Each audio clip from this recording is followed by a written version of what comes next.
Hi everyone. Thank you so much for coming. I really appreciate seeing all of these faces. Thank you for being in attendance of an event where we're going to be describing the work of La Historia Historical Society and Museum in El Monte, California. The event feels especially important at the moment as we are in the middle of National Hispanic Heritage Month, on top of being in a time period where Mexican American communities are really in need of preservation and representation right now. I'm Taylor Gillespie. I'm the SLASC programming director at SJSU. And as part of my introduction, I do want to reference SJSU's land acknowledgement. And I just want to say that San Jose State University, our community recognizes that it lays within the ancestral lands of the Mwekombe Ohlone tribe in San Francisco's Bay Area. We also wish to recognize that the importance of this land to those indigenous peoples, and we try to remain as consistent as we can with our principles of community and diversity. And in doing that, we strive to be good stewards on this land in behalf of those whose land we occupy. I also want to recognize the fact that Los Angeles, or the Gabrielino Valley, which is the land in which I reside, along with the land that El Monte's La Historia is home to, it is the home and traditional land that belongs to the Tongva Nation. Today, we come with respect and gratitude for the Tongva people who still consider themselves stewards of this land and caretakers of the earth. And it is through their example that we're reminded of our greater responsibility both to Mother Nature and to each other. Having said this, I would like to introduce La Historia Historical Society and Museum, whose goal is to make lasting contributions to the cultural identities of the Mexican American lives throughout El Monte and South El Monte by preserving their legacy and their vibrant cultures. Our guests are representing the nonprofit. We have Rosa Peña, who is the president, Nina Delgadillo, who is the project manager, and Bianca Sosa-Phal, who is the community archivist. We plan on allowing them to sort of discuss their work both at La Historia, along with their work in other professional developments, and ending with a Q&A that is sort of where we're able to get to everyone's questions. So thank you again for coming, and here is La Historia. Thank you Thank you. so much. Thank you. Thank you for this opportunity. And we just want to point out that we are on the lands of the Quiche Gabrielanos. They do not recognize the Tongva terminology for this area. So I just wanted to point that out for us, as we had the chief Ernie Salas of the Quiche Gabrielanos, and we are currently working with his son Andy Salas, the current chief of the Quiche Gabrielanos. So we just wanted to point that out. Also, we thank you so much for this opportunity to share the work that has been done, starting La Historia, and the work that it continues to be done, and hopefully future work, and also to advocate for the work that community archives in general do, and to encourage students to look at community archives as a place to continue to work and to support and to bring out culture and hidden stories of underrepresented peoples. And as you said, my name is Rosa Peña. I am the current president of La Historia. I've been a longtime member of the museum, and and also I'm a current alumni of SJSU. Yay. I just graduated in 2025, and I will turn it over to Bianca. Yes, thank you so much for the invitation. We're so excited to be here today and to be able to share what we do in a community archive. And I also want to point out that we don't, when we speak about our community archive, we don't want to generalize that this is the state of every single other community archive. I believe that every single community archive is very unique. And I think that eventually, as I go through my presentation, you'll kind of get a feeling as of why I say that there's some slight differences. So I'm going to go ahead and share. I'm going to do this.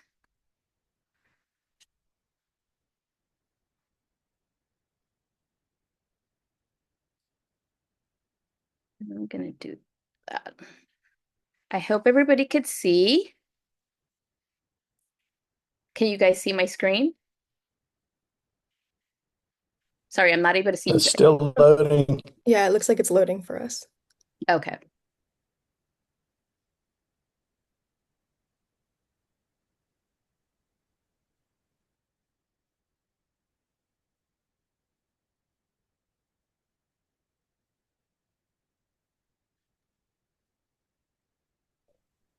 Yeah, for some reason it's showing loading. Okay, maybe I just have to turn off my video so it might help. Let's see here.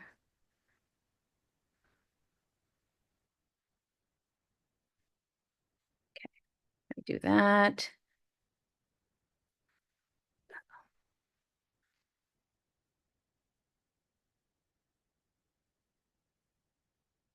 Okay, and let me know if it's showing now.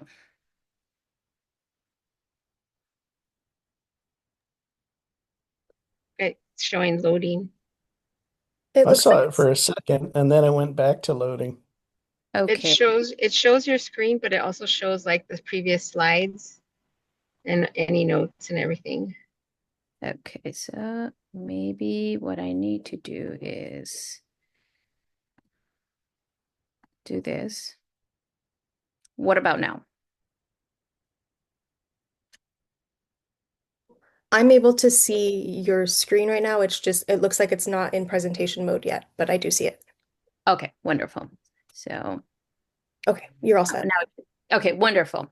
So, so we are La Historia Historical Society Museum. Um, and I just want to share a little bit about who La Historia is, what our mission is. So basically, we are a nonprofit, community-driven museum and archive. The museum started when residents of former barrios that were scattered throughout El Monte and South El Monte came together and basically asked, where is our history and how come no one is preserving our history? So they took it upon themselves to begin collecting materials. And so it grew so large that eventually they requested a space. And so it started as a museum. So eventually it turned into an archive. So our mission is to preserve this local history, to promote the heritage of the Mexican American families that live in El Monte and South El Monte. And we do this through, at least in the archive, through collection care. We also interpret like photographs, film, oral histories, publications, and other cultural artifacts. Not a whole lot of cultural artifacts, but we have cultural artifacts that serve, you know, and when we serve local residents, we serve students, and we serve researchers as well. Although our primary audience and the one we tend to concentrate on the most is our community. Of course, we always welcome others to come and learn about, what we're doing and use our materials as well. And our collections reflect, these acts of resistance against the erasure, like I said, them coming together and saying, questioning where their history was and how come nobody was preserving it. So our collections reflect that. They also honor the voices and the stories and traditions and the cultural heritage of the community that brought in their materials. And so we believe that in focusing on these lived experiences, within the barrios of El Monte and South Del Monte, we can ensure that their contributions, that their lives, and everything that they did is recognized, it's remembered, it's honored, and hopefully it will create a bridge between the past, the present, and the future. Okay. So again, the community that we primarily serve the residents, the former residents of El Monte and South El Monte barrios, and only because we believe that they are the primary stewards and the primary storytellers of their own histories. Our work is also rooted in honoring their lived experiences and the cultural heritage of this particular community. However, in addition to serving them, we also, to our core community, we also welcome the engagement, again, of educators, scholars, students, researchers, and any other member of the broader public beyond our immediate community who's interested in learning about the local history of El Monte and South El Monte to engage with our materials. And we always encourage respectful and responsible engagement with our collections because these photographs and documents and manuscript come directly from they're like personal papers or personal photographs taken in in the enclosement of a home, and so we want to make sure that we encourage the utmost respect. And so the team, we're basically Rosa, who is the museum director. She's also the board president and a longtime volunteer. Um, we also have me as a community archivist. I started with La Historia as a volunteer and then later as an intern, and now I am the current community archivist. Nena Delgadillo, who is in the reddish shirt.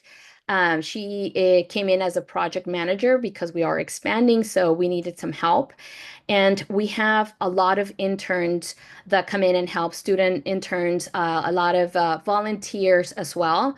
I'm going to be talking a lot about like how a lot about professional skills and also community skills and how we in the community archiving, how those two really need to come together to make this happen. Rosa, do you want to take over on this? Okay. So, Bianca created this a day in the life. I don't know if I have enough time to do a day in the life, but I'll give you an overview of some of the things that I do um, to try to support La Historia. I try to focus on the legacy of the people who started the museum and keeping it going. This means I look for ways to support the museum building, the facility that we're at, the volunteers, interns, consultants, and the community. I reach out for opportunities to work with people who have skills that I do not possess, which I do not possess a lot of skills, but I do have the skill of finding good people to share their knowledge and grow the base of our support.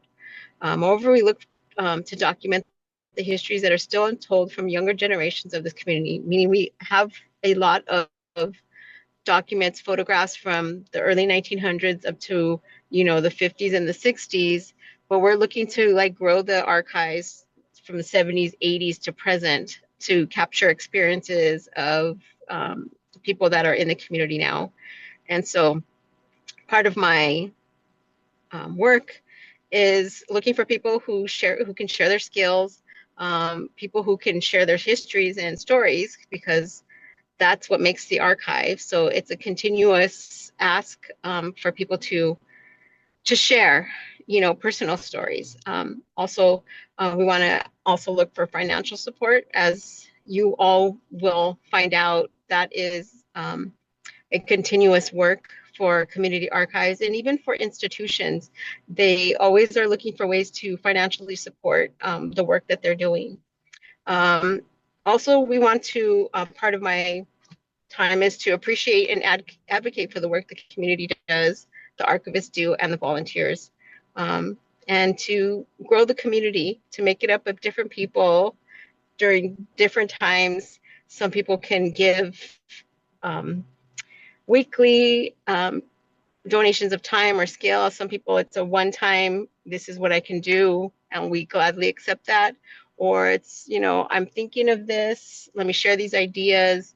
And Bianca, who's very good at taking ideas and making them work for La Historia, along with others like Nena and other volunteers to do that. And so part of what I do is trying to find grants that can support the museum, but also being respectful of what we're trying to do. Because there's lots of grants out there. We thankfully were part of, and because of the Mellon, we were able to have Bianca and Nena as consultants to the museum. So we're thankful very much. We're very much thankful for the Mellon for supporting us. Also, we just recently got a second Groundworks grant, which helps us to purchase boxes to house many materials. Um, we have we had an IMLS grant, but as you all know, the current administration took that away. So we are now focusing more again, which we've always done, focusing on our community support. So we are doing a Menudo breakfast fundraiser, which is also a reunion moment for many of our members to come together and support the museum. And let's see, outreach, doing outreach. We are, and if anyone is interested too, there will be the Archives Bazaar in October this month on the 18th. And on that same day, we're going to try to do both two things. We have a community car show, which we are looking to go to so that we can reach out to the community and also gain stories for our My First Car exhibition that we hopefully will have next year. Let's see, I also work on making connections, working with the city of Almonte, working with community members, people that can support the museum and all the amazing, crazy things that we try to do. Also looking to appreciate the people that, do the work and the work that has been done, reaching out, celebrating them. And always hope for the future, appreciating what is being done now and looking back on what has been accomplished and learning from our setbacks. One of the things that Bianca and we a lot of times get no, no, you can't do that, no, no. So in my head, it's not, and these are double negatives and poor grammar and all of the above. It's not no, to me, it's not yet. So we always try to find a way to make things work in the goals that we set for ourselves and for the museum to accomplish them. It may not be as we initially envisioned, but we always seem to make it work. And sometimes, well, most of the time, it exceeds our expectations. So a day in my life is probably waking up at 6 o'clock in the morning, reading my emails to see if anybody has contacted us to connect to the museum. And then I work full time as a librarian in the LA County system. So on my lunch times, I'm reading emails, calling Bianca, calling Nena to see, do we have any appointments? Do we have anything to follow up? Is there any work that we need to do? Is there any opportunities for the museum to participate in? How can we fulfill those grants that we are a part of also in a timely fashion? And then probably at nighttime, I'm doing Zooms after work with Bianca, with Nena, with other organizations. On days off that I have, we try to take field trips. Like we just went to the Peterson Museum.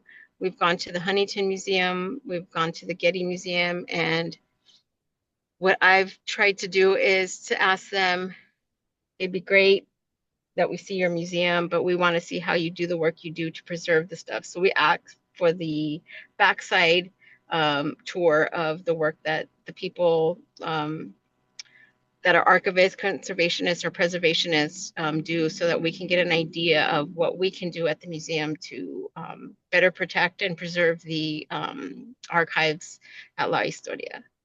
So yes, and even on my vacations, I think I'm Zooming or figuring out ways to support the museum. So that's just myself. That doesn't necessarily have to be the people that you become as archivists, preservationists, or conservationists. But sometimes when you really like what you do, you're doing it for free as a volunteer, or you do it just because it brings you such joy. Thank you, Rosa. Now, the work that I do, a day in the life of a community archivist would be as an archivist, of course, I manage, I preserve, and I provide access to all the historical and cultural material that reflects the experiences and the voices of the community, of course. But I'm also a lone arranger. So that means that I get to handle basically everything from outreach. As Rosa mentioned, we're going to have a community event coming up, it's a car exhibition. So we're going to be out there with the community trying to see if we can make a connection, if somebody is willing to donate material or loan material for this coming exhibition. So it takes a lot of that. And then there's also the donor relationships because we don't want to just take material and never call them again or don't follow up. So we do have a lot of people that come in the museum and, they might bring in some fruit or, you want to have coffee. So we just kind of catch up. There's some elders that can no longer drive. So there's some days that I do have to go out to their house just to kind of catch up to them. So that those are the type of relationships that we need to maintain. And aside from that, once I have received the material, now, there's the appraisal. Then I'm also in charge of digitizing material and processing it and rehousing it. And lately, I have been more focused on developing policy for how we handle materials because I've noticed that there wasn't really a lot of consistency on how we were doing things. And it also presented a problem with the material that we had in-house that hadn't been processed. So that's where I have been focusing. And I do a lot of public engagement, not only with the community itself when we do like exhibitions, but when we go and promote the La Historia or the work that we do, or when we present, the any archival conventions or whatnot. So I do take care of that as well. And so basically, I hope that my work ensures that all these underrepresented stories, all these voices, all these materials are preserved are preserved and accessible not only currently, but my hope is that they're also accessible and ready to be used, or usable for future generations. And so along the way of like being the archivist that I need to be, there's the community aspect because community archivist. So being a community archivist, goes beyond all these technical skills that you need to have, and not that you need to have, but best practices that it's great if because you get to deal with all this stuff. But for us, we also need to engage directly with the community. So it's just as important. Our community is just as important as the materials that we bring in, that we preserve and we manage. They're just as creating those systems of community are just as important as creating the systems that will allow us to have our material accessible for future generations. So they kind of go hand in hand. They have the same value for us. Again, being a community archivist, not only do you have to have the skills to be able to manage the archive, but you also have to have other skills like being able to listen to the stories and being able to listen to the concerns of the community, the demands, and sometimes they might be outrageous, and you have to be able to, really get to the point of like, okay, what is the community really trying to tell me here with what they're saying? And one of the things that I have learned is that, we really have to stay open to change because our community is not stagnant. It's constantly, I don't want to say constantly reinventing itself, but it can reinvent itself. It does change. So we do have to be open to that idea of, encouraging that change as well in the community, in the archive as well. So we cannot push too much, but we have to be open to the idea. So, we as archivists evolve as the archive evolves, not only professionally, but I also think that, and personally, you grow as a human being. And I have this quote, and I don't know where I got it from. All I know is that I found it in my journal. So I don't know if it's a direct quote or if I paraphrased it, but somebody was describing what a community, what is required of a community archivist. So community archiving requires not only the technical skills, but humility and flexibility and a willingness to constantly reimagine our roles. And I feel like that's definitely how I feel. You really have to have this, you have to build the skills. For me, for example, I was fresh out of school and, I'm now the community archivist, and a lot of the skills I didn't possess. But it did take a lot of willingness for me to say, okay, I need to do this and I need to find a way that works for the materials that we have, for the community. And, I also have to think about myself. How can I gain that new skill? And I also have to be flexible enough because sometimes it might be the best practice and it might be the best thing, and everybody's saying this is what you need to do in an archive, and it just doesn't work for the community. So you have to be flexible enough to be able to understand the best practice and also be able to understand your community, and somewhere along the line find a way for both of them to merge together. So continuing on with the quote, community archiving is not just about preserving the history, but it's also making a space for living memory, collecting healing, and future storytelling. And I do believe that that's definitely essential. For example, the menudo breakfast that we're going to have, it's a time for us to create a space for community members to engage in memory, to look at photographs and begin telling stories, and just kind of engage with this and grow the memory that we already have there. And my hope is that, engaging with younger generations, when we tell them these stories, they can take them with them and hopefully bring them back, or take them with them, experience them, and make something of them and bring something back that could continue to grow our collections. And it's also continuing with the quote, it's about finding balance, honoring the professional standards while also questioning where those rules come from, who they serve, and where there's room for change. And again, it kind of goes back to what I was saying, something could be defined as best practice, but if it doesn't work for the community, then it could be best practice all you want, but if your community has the same value as the documents that you're preserving, that you really have to question, where these standards come from, and what the fundamental there, and perhaps being flexible enough to be able to challenge, those standards and question as of why is it a standard, why does it serve one community versus but it doesn't serve another community. So that's just one of the things that where I was saying how being an archivist and being in community, kind of, you really have to find that middle ground. So here are some of the examples of my work, and hopefully this explains what I mean with knowing best practices and also knowing your community. So one of the examples that I talked about is we have new material coming in, but we also have material that we inherited from when I started. So for new materials, because now that we have an archivist in-house, I have tried to establish, creating proper paperwork, deeds, proper documentation, digitization, I don't want to say proper, but best practice digitization, numbering, cataloging, processing, rehousing, all this stuff, right? But we still absolutely need the help and the engagement of the community. So we might receive new materials, but we always interview the donor, and we want them to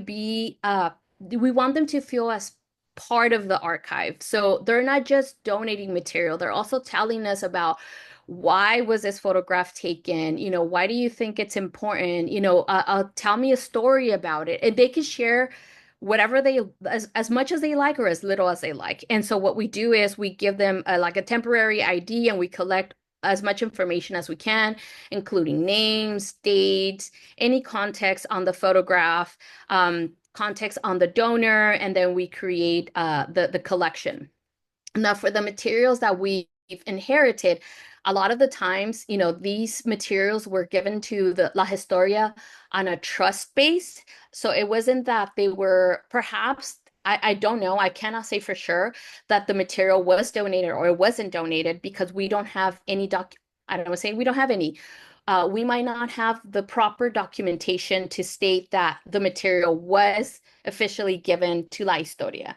So when seeing this, did take a lot of strategic planning as far as like, okay, how can we improve that? Because we want to be ethical on how we handle this material, but we also, we can't just get rid of the material because this is not just,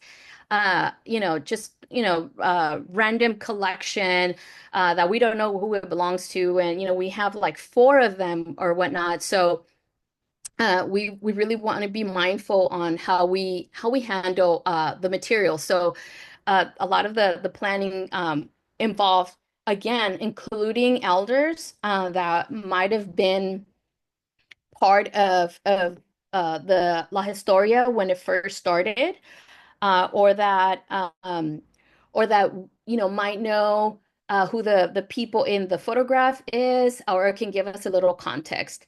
Some of the material might also have some minor documentation as far as like in photo intake, so we can use that at least to document what it is.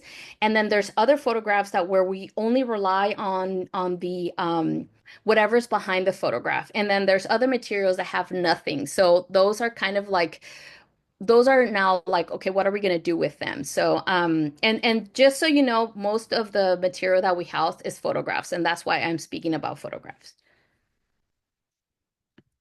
And so, we are more than just an archive museum. So our museum actually had, when it first started, it had photographs from top to bottom. I don't know if you remember, there was the very first slides photograph where there was like tons of photographs on the wall. So that's how the museum started. After there was the city decided to uplift the building a little bit, they forced us to bring down the materials. And so that's where the birth of the archive basically started. So a lot of the folks didn't really like seeing their photographs in boxes. To them, it was like, well, I'm boxed again. Like my story is not out there anymore. So it did create a challenge at that moment. So aside from just being an archive, we try to do a lot of, exhibitions. We do a lot of like special collection type of setting for high schoolers to come in and engage with the material, to learn about the material, to learn about the local history.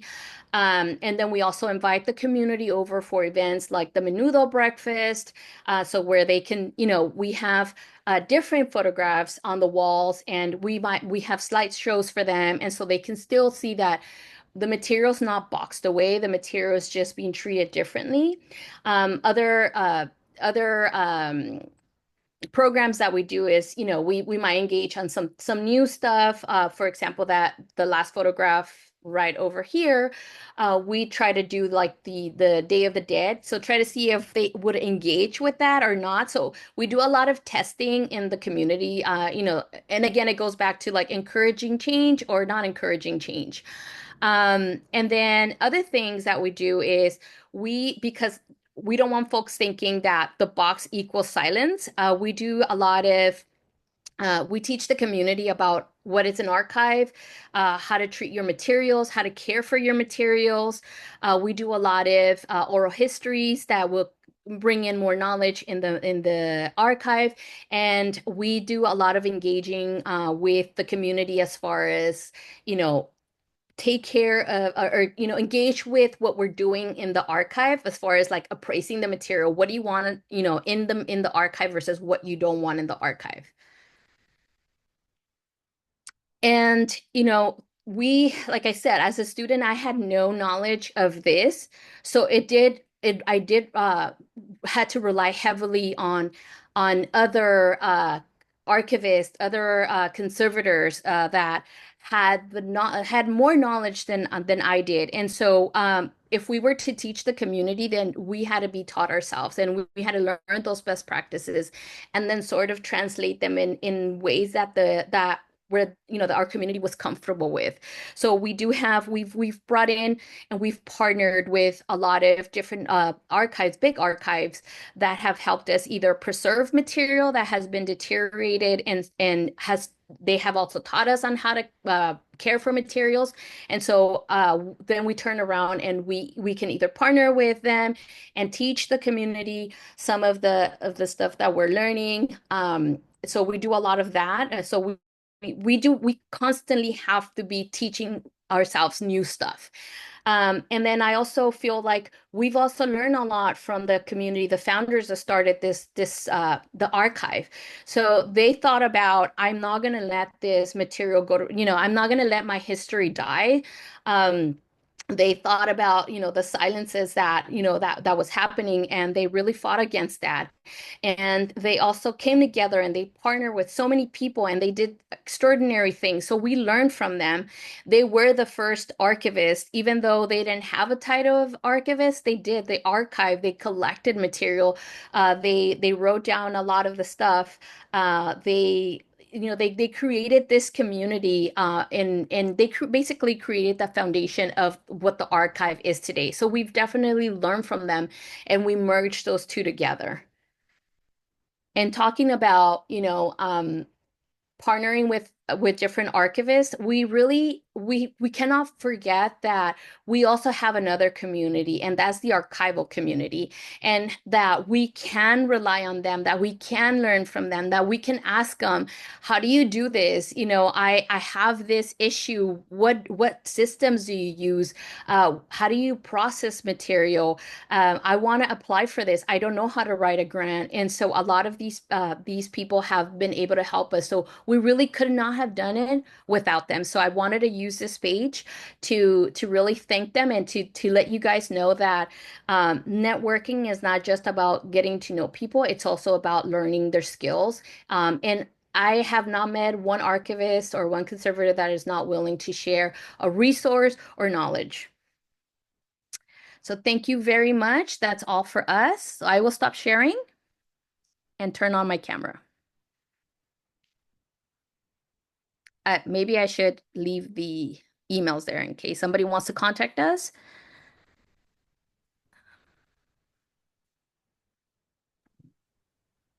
I If know you, that there was two questions. Oh, so go ahead. oh no, it's fine. I was just going to say, if you'd like, you can post your contact information in the chat box and people would be able to email you there as well. Absolutely, yeah. And in answer to the questions, I think there was two. Are the donor interviews done as an oral history too? Not necessarily. When people come in, we are not that equipped to have a microphone ready to record them. And if you know anything about community archiving, sometimes it takes a while before people feel comfortable talking to you and recording stories. So that's a process. I think that answers your question, but if not, you can send me an email or and ask. But like in general, like when somebody comes in, we and they're bringing something, it's more of like, asking them about it. It's not usually setting up a microphone to record when they first come in, because again, some people are hesitant about talking about themselves when they're bringing like their grandmother's photos.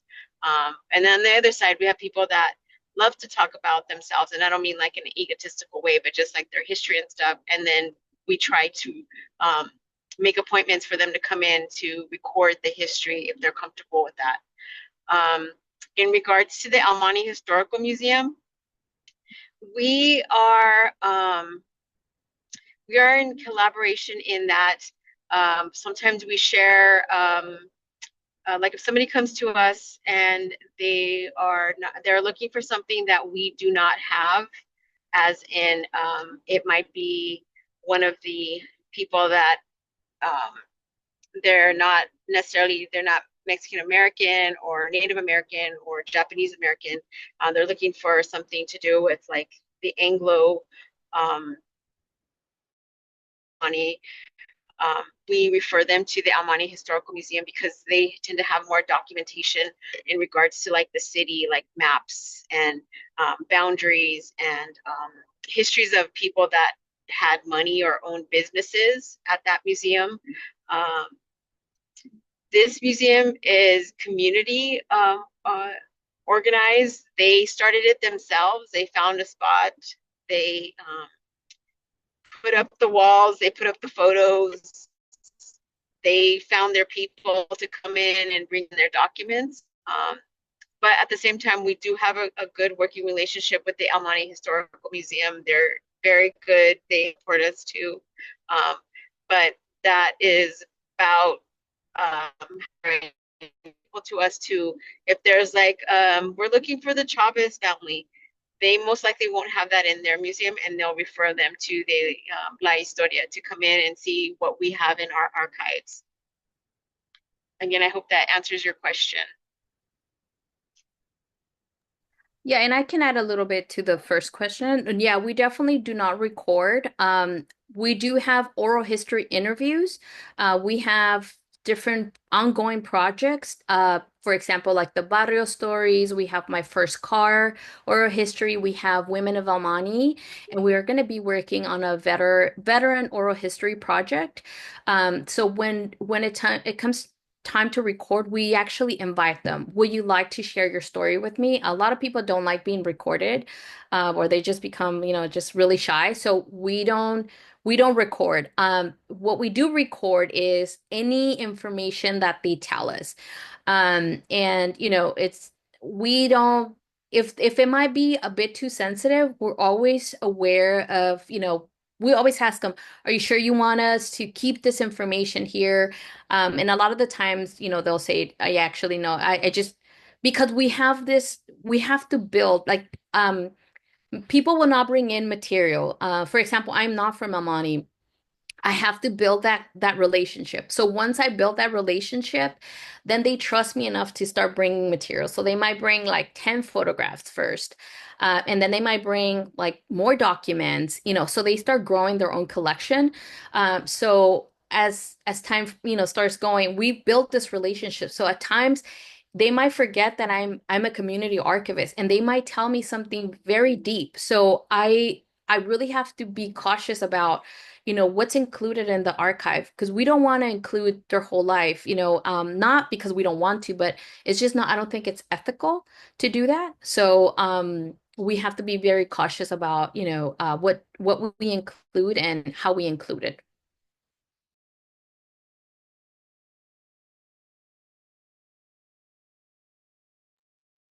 I think there's a couple more questions in the chat, and you might take the first one. How do you see archival practice and anthropology complementing each other in the documentation of cultural histories?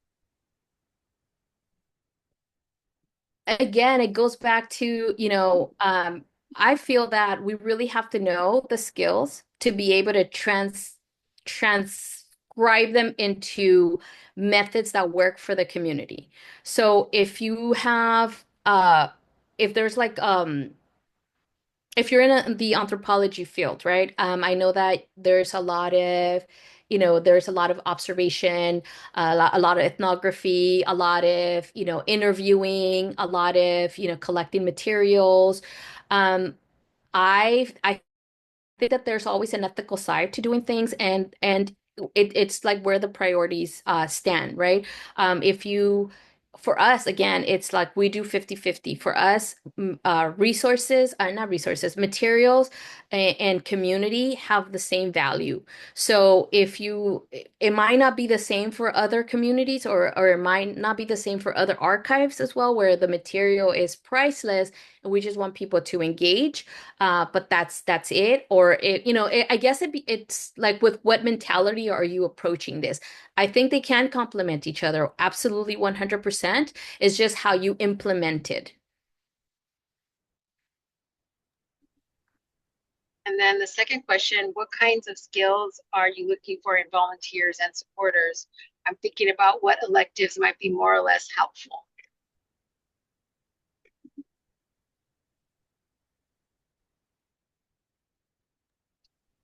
You want to So take? like, so like for volunteers, you need to work on people skills. And I know in general, like just talking for myself, even though it may not seem like it, I'm an introvert.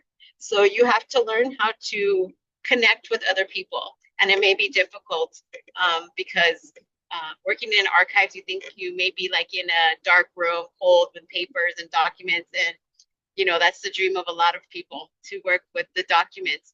But in community archives, it's like you have to be able to connect with people, and you have to be patient. But also, I think some electives are like taking for SJSU especially, you can do the oral histories, practicing, even on your family members, how to um, how to gain their stories and their trust, and to document, and to learn how to do a oral history where it's not one-sided, where you're the one talking a lot, and it's hard when you're related to the person, because you're like, "Oh, tell me more, tell me more, what else?" And, "Oh, I want to know." But also allowing them the space to share their stories. So, like, I don't know if they still offer that class, but I did take oral histories at SJSU. I'm trying to think what other electives that you could take, but I think hands-on experience too, like even doing, like I said, family oral histories can help to record, to think about what questions you would like to ask. Um, Other electives, I don't know.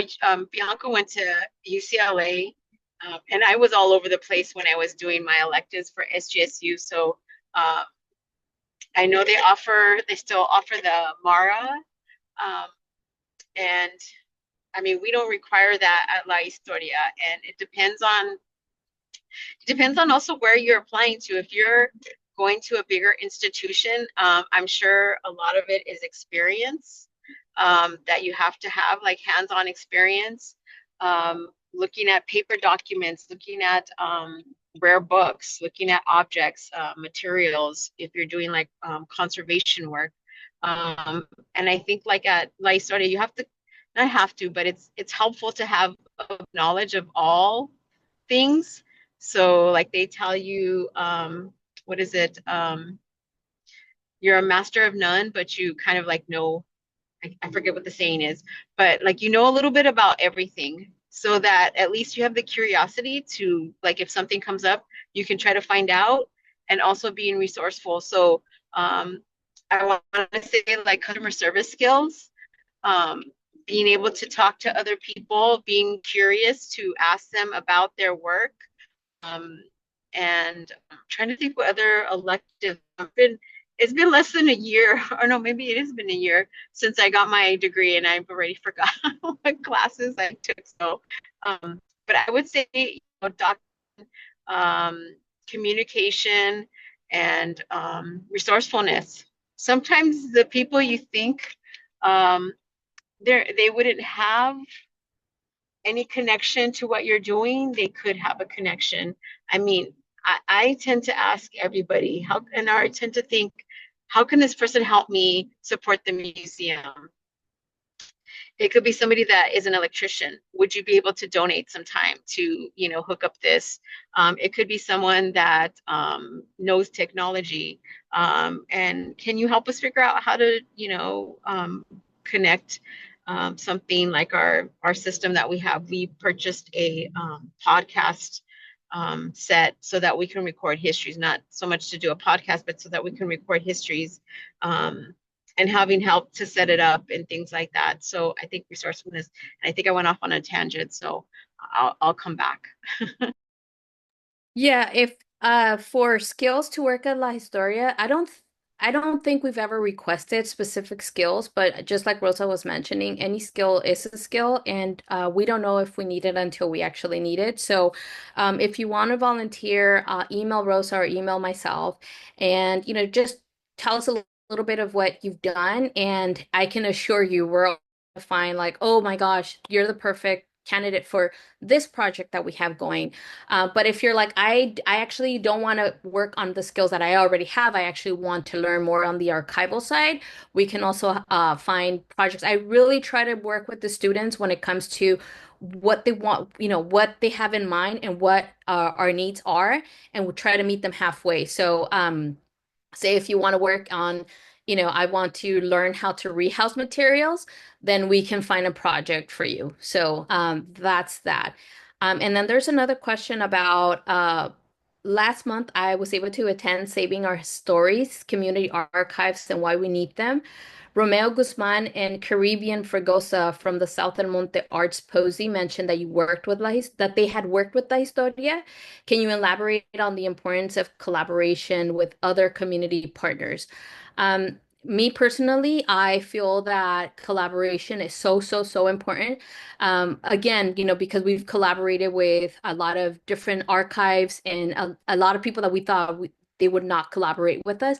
And I cannot tell you how successful these events are, not necessarily because they brought in so much people, but because it was just a wealth of knowledge for us as a community archive. And I hope that it was also knowledgeable for them.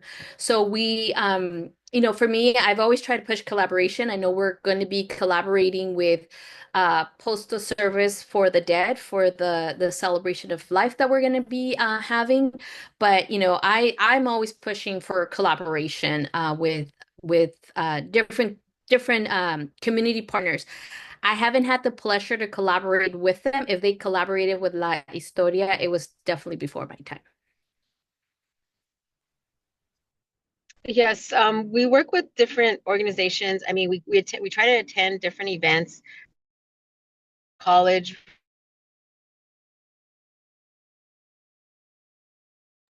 Rose, I think you And froze. then also, Oh, yeah, I think you froze. So I'm going to go ahead am and I still frozen? no, go ahead. Okay, sorry, I'm underneath the freeway right now.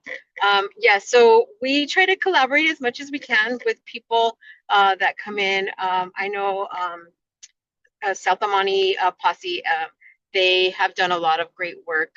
And actually, some of the connections we've made was through Romeo.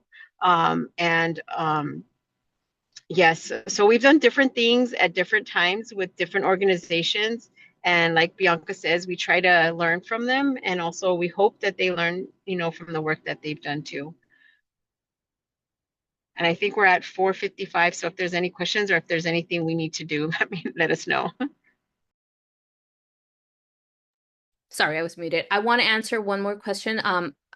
For Angelica, she says that she was born and raised in El Monte, and if she wanted to preserve some of the family history and experiences growing up in El Monte, what are the things that will be appropriate to contribute?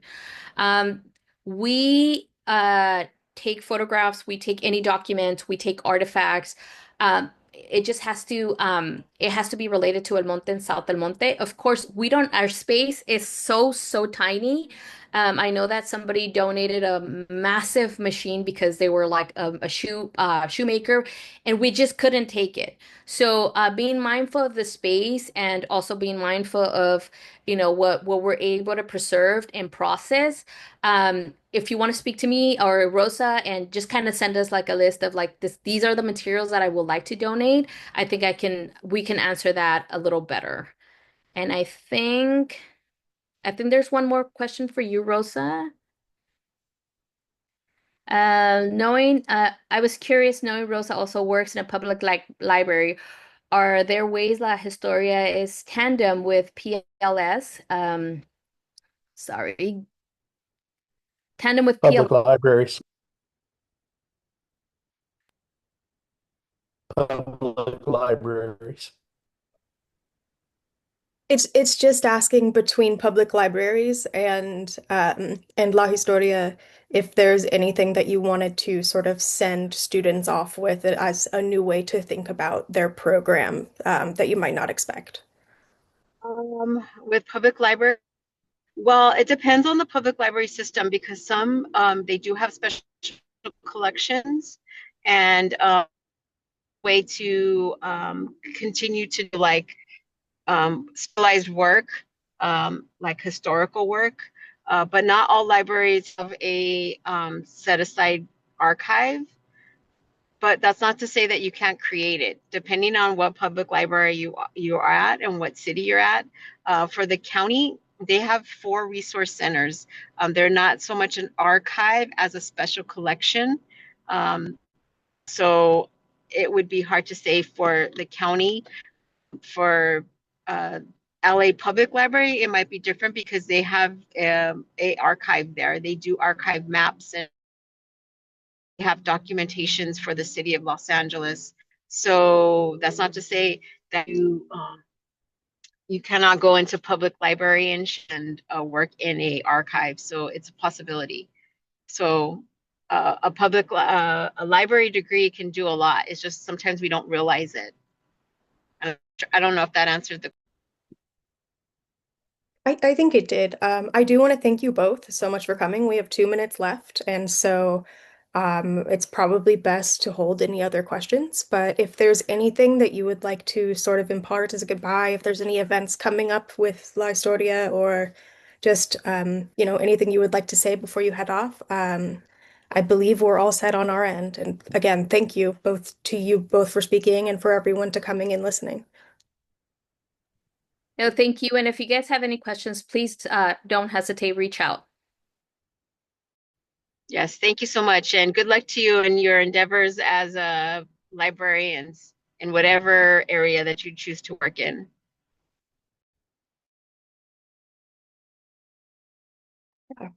Thank you so much, and everyone have a nice night.